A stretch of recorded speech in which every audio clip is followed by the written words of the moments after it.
The Book of Ruth.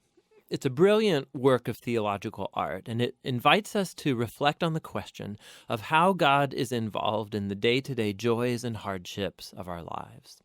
There are three main characters in the book: Naomi the widow, Ruth the Moabite, and Boaz the Israelite farmer. And their story is told in 4 chapters that are beautifully designed. Let's just dive in and see how this all unfolds. Chapter 1 opens with this line: "In the days when the judges ruled." And it reminds us of the very dark and difficult days from the book of Judges.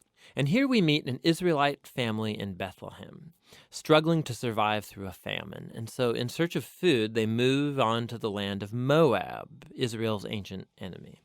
And there the father of the family dies, and the sons marry 2 Moabite women, Ruth and Orpah. And then the sons, they die too. And so they leave only Naomi and these new daughters-in-law. And so Naomi, she has no reason to stay anymore. And so she tells her new daughters-in-law that she's moving back home.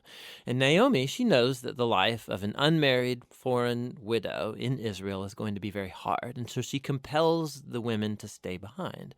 Orpah agrees, but Ruth does not. She shows remarkable loyalty to Naomi, and she says, "Wherever you go, I'm going to go.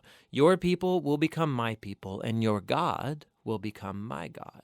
And so the two of them return to Israel together. And the chapter concludes with Naomi changing her name to Mara, which means bitter in Hebrew, and she laments her tragic fate. Chapter 2 begins with Naomi and Ruth discussing where they're going to find food. And it just so happens to be the beginning of the barley harvest. And so Ruth goes out to look for food, and it just so happens that she ends up picking grain in the field of a man named Boaz, who just so happens to be Naomi's relative. We're told that Boaz is a man of noble character, and he notices Ruth. And so after finding out more about her story, he shows remarkable generosity to her. He makes these special provisions so that the immigrant Ruth can gather grain in his field.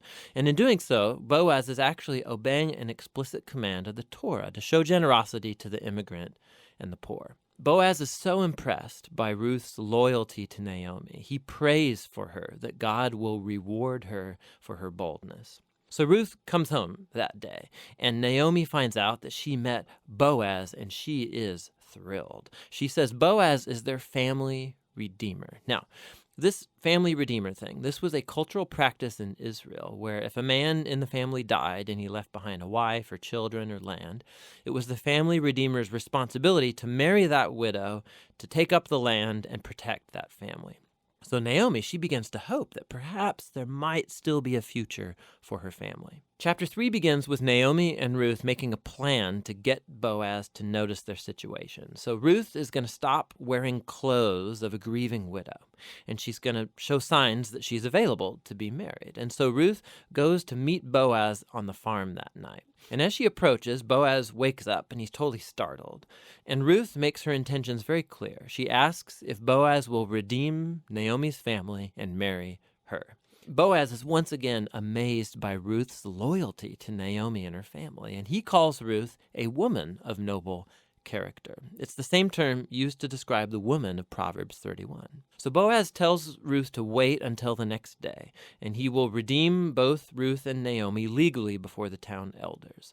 And so the chapter ends with Ruth returning to Naomi, and they marvel together at all of these recent events. In chapter 4, it all comes together.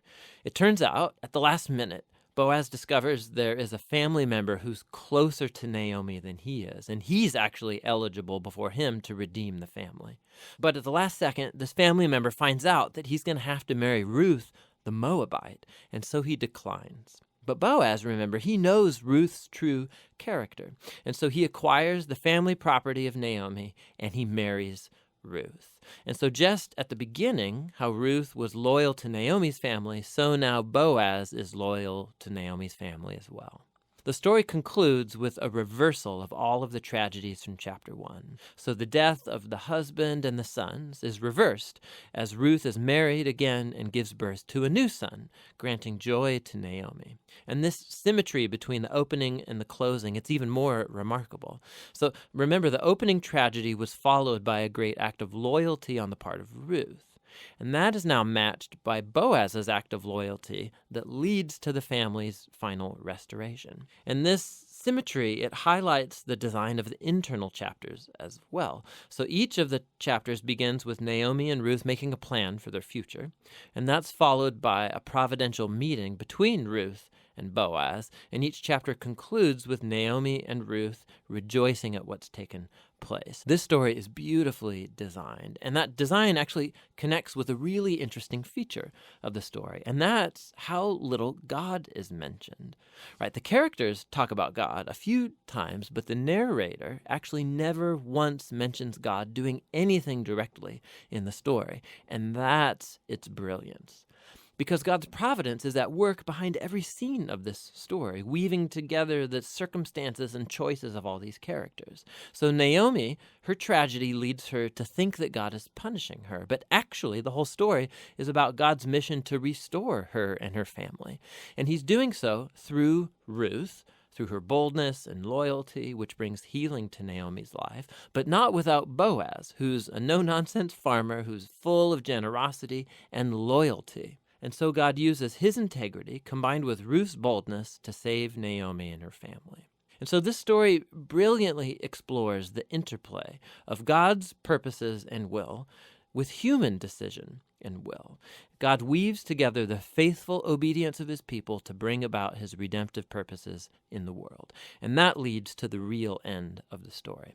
The book of Ruth concludes with a genealogy, showing how Boaz and Ruth's son, Oved, was the grandfather of King David, from whom came the lineage of the Messiah. And so all of a sudden, these seemingly mundane, ordinary events in this story are woven into God's grand story of redemption for the whole world. And so the book of Ruth invites us to consider how God might be at work in the very ordinary, mundane details of our lives as well. And that's what the book of Ruth is all about.